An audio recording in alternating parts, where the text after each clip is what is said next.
Hey guys, Andrea here with another video. This is kind of like a chit chat, get ready with me, so you guys just kind of join me in getting ready for the day.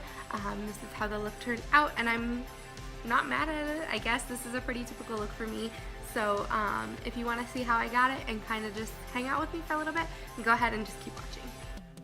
First, I'm going to actually be trying out a new product. I just ordered the Smashbox Primer Oil. I'm going to start out with 3 drops and just kind of rub my fingers together and just push that into my skin. Alright, so I've got that on my skin. It feels really nice. It feels like my skin is just kind of ready for foundation or whatever else that I want to lay on it. So I'm going to go ahead and go in with the Clinique Chubby Stick Foundation in Abundant Alabaster. My mother-in-law got this for me. It's a titch dark, but I can make it work. I actually kind of really like the formula. I like the stick foundation. I like the ease of it. So I'm just going to kind of go ahead and place that on my skin. Concentrate a little bit more in here where I need more coverage. I'm going to go ahead and grab this Real Techniques buffer brush, which is what I prefer. I prefer to use like a dense brush like this for a stick foundation or something that's a little bit thicker rather than like a beauty blender. I feel like it just gives me a little bit more coverage. If there are any brush strokes or anything like that, I will always go back in and just kind of brush over it or pounce over it a little bit with a beauty blender just to kind of make sure that it's all melted into the skin. I don't know if I'm loving this really. It kind of seems to be maybe accentuating some texture on my skin. I don't know if that's necessarily the oil or if I'm just having like a bad skin day or if it's just because I'm sitting in front of a window in natural light, so I'm actually seeing my skin as opposed to just like sitting in front of artificial lighting in my bathroom getting ready in the morning. I'm gonna go ahead and put in like another layer in just some areas where I feel like I could use it. Man, this looks so much more orange in natural lighting. But I've never noticed that like once I've actually officially done my whole face. Again, problem with being pale. Pretty much anything I try is too dark for my skin. I'm going to grab a different brush and see if that will make a difference. Let's go in with this. I think this is just like the Target brand Up and Up brush. It's a little bit silkier maybe. It gives my skin like a nice-ish finish. I mean, it looks okay. It seems to anyway. Look okay in the viewfinder here, but like when I pull a mirror up, it just seems like it's, I don't know, like it just kind of accentuates every spot that I wouldn't want it to. So I'm going to go ahead and go in with the Urban Decay Naked Skin Concealer in Fair Neutral. This is one of my favorite concealers. I usually don't have any issue with it, so it'll be kind of interesting to see it play off that oil. Maybe I can kind of gauge if it's more the oil or just the combination of the two products together. I'm going to use it to kind of spot conceal some spots that I'm not really happy with the way the foundation and oil work together, specifically on my cheek area. So my pores are what's really looking bad. I prefer to blend out concealers with like a beauty blender, or I really like the Real Techniques sponge as well. Today I'm going to go ahead and go in with my beauty blender that needs desperately to be washed. Story of my life. So that seems to be laying on a little bit nicer. Quite a bit nicer actually. It looks a lot better than that Clinique foundation. Really, I don't mind the way that my skin looks now that I've kind of covered it up. I don't know if the foundation just kind of mattified it, if that extra layer just kind of took a little bit more of the oil. Maybe it was the beauty blender. Maybe that took a little bit of the oil away. But I'm liking it a lot better. So I'm going to go ahead and take the Real Techniques sponge, which is dampened, and I'm going to set my face and kind of bake it with the RCMA translucent setting powder. I love this powder. I hate the packaging. So what I do is just kind of pour some of it in a little bit at a time into this. This is like an old MAC container. So I'm going to go ahead and just dip my sponge into the powder here, get a fair amount, and set underneath my eyes first. I always go in the middle of my forehead and kind of down my nose a little bit, and then right on my cheeks. And that's an important area for me because I get a lot of redness built up on my cheeks, and I tend to lean my face a lot. I'll lean on my hand or something like this at my desk, and so I tend to kind of wipe that foundation away. So I really like to bake that area just so that it kind of has a little bit more staying power. I'm going to go ahead and move on to doing my brows, which I think I will do off camera just because I'm not very comfortable doing my brows, and I don't necessarily do a great job. I don't really have any tips and tricks to give you guys. So I'm just going to go ahead and fill those off camera, and then I'll be right back. I rode the struggle bus, and I rode it hard. I don't even want to show you these brows because they're pretty stinking terrible. But you know what? We're going to go with it because there are more important things in life than eyebrows. I can't believe I just said that. but it's true. So now that I spent an hour and a half on my eyebrows, which is not true, but I spent plenty of time on my eyebrows, my face has had plenty of time to bake. So I'm just going to go ahead and wipe this powder off.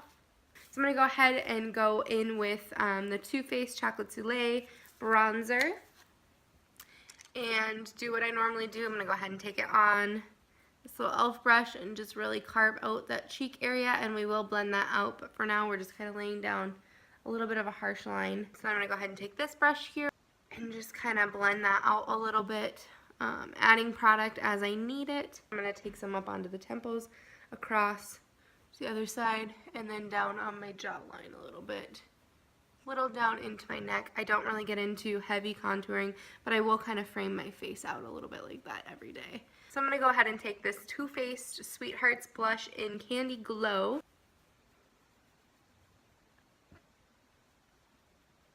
Then I'm going to go ahead and take the Becca Shimmering Skin Perfector in Moonstone. Go ahead and take it on this ankle brush here and just run it up the cheekbones. Woo. That's what I'm talking about. On the tip of the nose, up into the forehead area, on the chin. And I just take my finger, run it into there a little bit, and hit my Cupid's bow. So I'm going to go ahead and move on to eyeshadow here with the Smashbox Shape Matters eyeshadow palette. This has some really pretty colors in it. It's got some like purpley shades and then some more orange and tan shades. So I'm going to go ahead and take just this blending brush. This is a Morphe M200, and I'm going to go right into that kind of middle shade there, skin tone shade, and just start going right into the crease. So I'm taking this shade here, and I'm just going to go into the crease with it. Back and forth windshield wiper motions, but then also doing some circular motions. Now I'm going to go in with that rust shade. I'm going to use that same brush and just really build up right in the crease there. So you can see that that's not completely blended, but it is laid out and it's making a nice crease shape for me there. And I'm going to keep it a little bit lower than that other shade just because it's a little bit darker. And then I'm going to go ahead and take a peach shade and mix it with a lighter shade and then blend up. Blend out those edges right underneath the brow bone. So I'm going to go ahead and take a different palette to actually do my lid space. I'm going to go with the Anastasia Modern Renaissance palette. So it's this guy here, again with some oranges and some pink tones. And I'm going to take that red ochre shade to the outer corner of the eye and then bring it into the crease a little ways. I'm going to take the Morphe M330 and just with no additional product on the brush, just really go ahead and start blending out that crease to kind of make everything melt together. So I'm going to go ahead and take this orange shade here at the bottom of the palette and kind of do the same thing, go over that red ochre shade into the crease.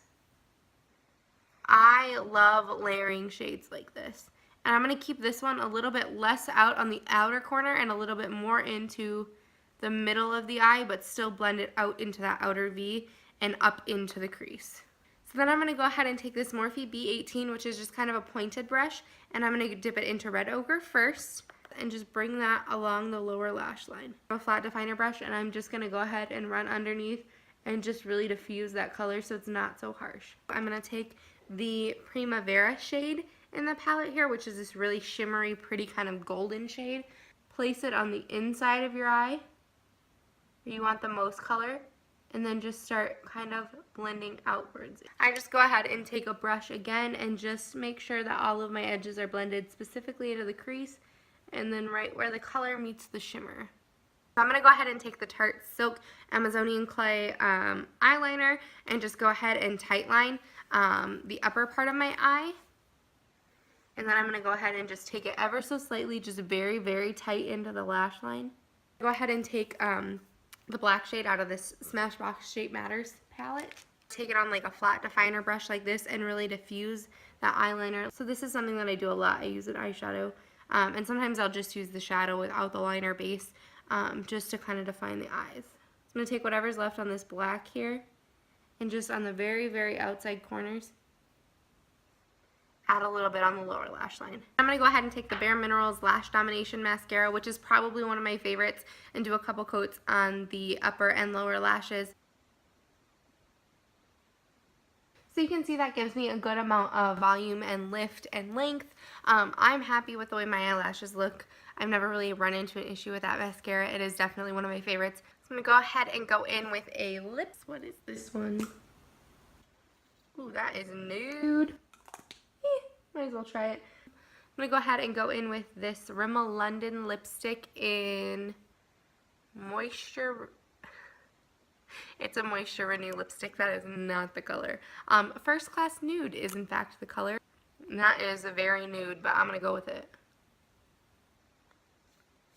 It's actually a lot prettier than I thought it would be. I think with this eye look you could go with nude or you could go with something a little bit more exciting. But I think I'm going to leave it. And there I am. I'm ready.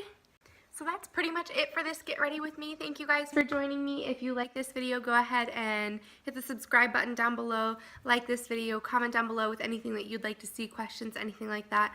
And I look forward to getting to interact with you a little bit more there. So thanks again for watching, and I'll see you next time. Bye.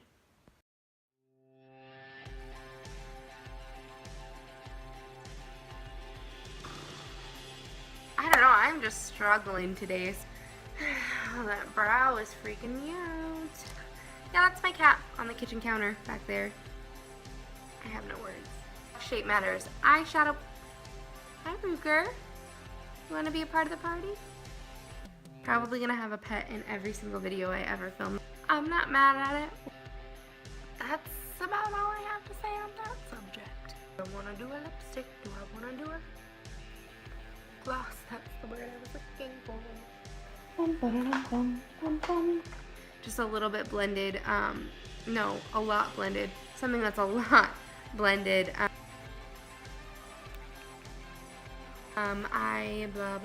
quit.